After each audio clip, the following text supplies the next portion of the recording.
মাকুমত গণপ্ৰহাৰত মানসিকভাৱে বিকাৰগ্ৰস্ত যুৱকৰ মৃত্যু ঘটনাৰ লগত জড়িত মহিলাসহ দুজনক আটক ঘটনাৰ বিৱৰণ অনুসৰি যোৱা ২৭ অক্টোবৰ তাৰিখে মাকুম টেঙাপানী পথৰ নিবাসী টিংকু তিয়াৰী নামৰ ৩৮ বছৰীয়া মানসিকভাৱে বিকাৰগ্ৰস্ত যুৱকক মাকুমৰ মিৰাজ নামৰ কাঠ ব্যৱসায়ীয়ে কাঠ ৰপ্তানিৰ বাবে মাকুমৰ ডিগবৈ পথলৈ পঠিয়াইছিল কাঠ ৰপ্তানি কৰি ঘূৰি অহাৰ সময়ত টিংকু তিয়াৰী নামৰ যুৱকজনে এগৰাকী স্কুলীয়া কিশোৰী ছাত্ৰীক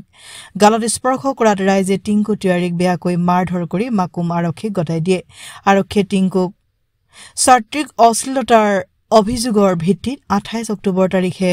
তিনিচুকীয়া জেললৈ প্ৰেৰণ কৰে গুৰুতৰভাৱে আহত হোৱা টিংকু জেলৰ ভিতৰত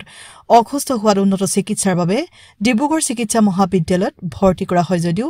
যোৱা ৪ নৱেম্বৰ তাৰিখে টিংকুৰ মৃত্যু হয় টিংকুৰ তিয়াৰীৰ দেউতাক দীপক তিয়াৰীয়ে অভিযোগ কৰা মতে তিনিচুকীয়া জেলৰ ভিতৰতে টিংকু অচেতন হৈ কমাত যাবলগীয়া অৱস্থা হৈ পৰিছিল ইপিনে টিংকুক গণপ্ৰহাৰ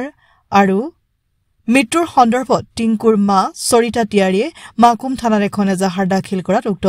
এজাহাৰৰ ভিত্তিত আজি মাকুম পুলিচে মাকুম অশোক নগৰ নিবাসী অজিত ঘোষ মাকুম তৰুণ নগৰৰ গৌতম মালাকাৰ আৰু মাকুম ডিগবৈ পথৰ নিবাসী ৰেণু গুৰুঙক আটক কৰে মাকুম থানাৰ পৰা জেলত পঠিয়ালে হয় জেলত পঠিয়াই কিনে মাকুম তাহাঁতি চিকিৎসা যিটো সময়ত কৰিব লাগে সেইটো সময়ত নাই কৰা জেলে এতিয়া সি এক্সপায়াৰ হৈ গ'ল এক্সপায়াৰটো মেডিকেল কলেজত হৈ গ'ল মেডিকেল কলেজত পঠিয়ালে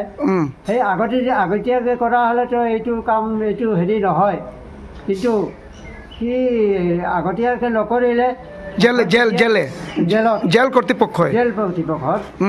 এতিয়া নহ'ল এতিয়া মানে জেলতে আপোনাৰ ল'ৰা চিৰিয়াছ হৈ গ'ল নেকি হৈ গ'ল জেলত চিৰিয়াছ হোৱাৰ পাছত সিহঁতি পঠিয়ালে মেডিকেলত গৈ কিনে তাত ভেণ্টিলেটৰত থ'লে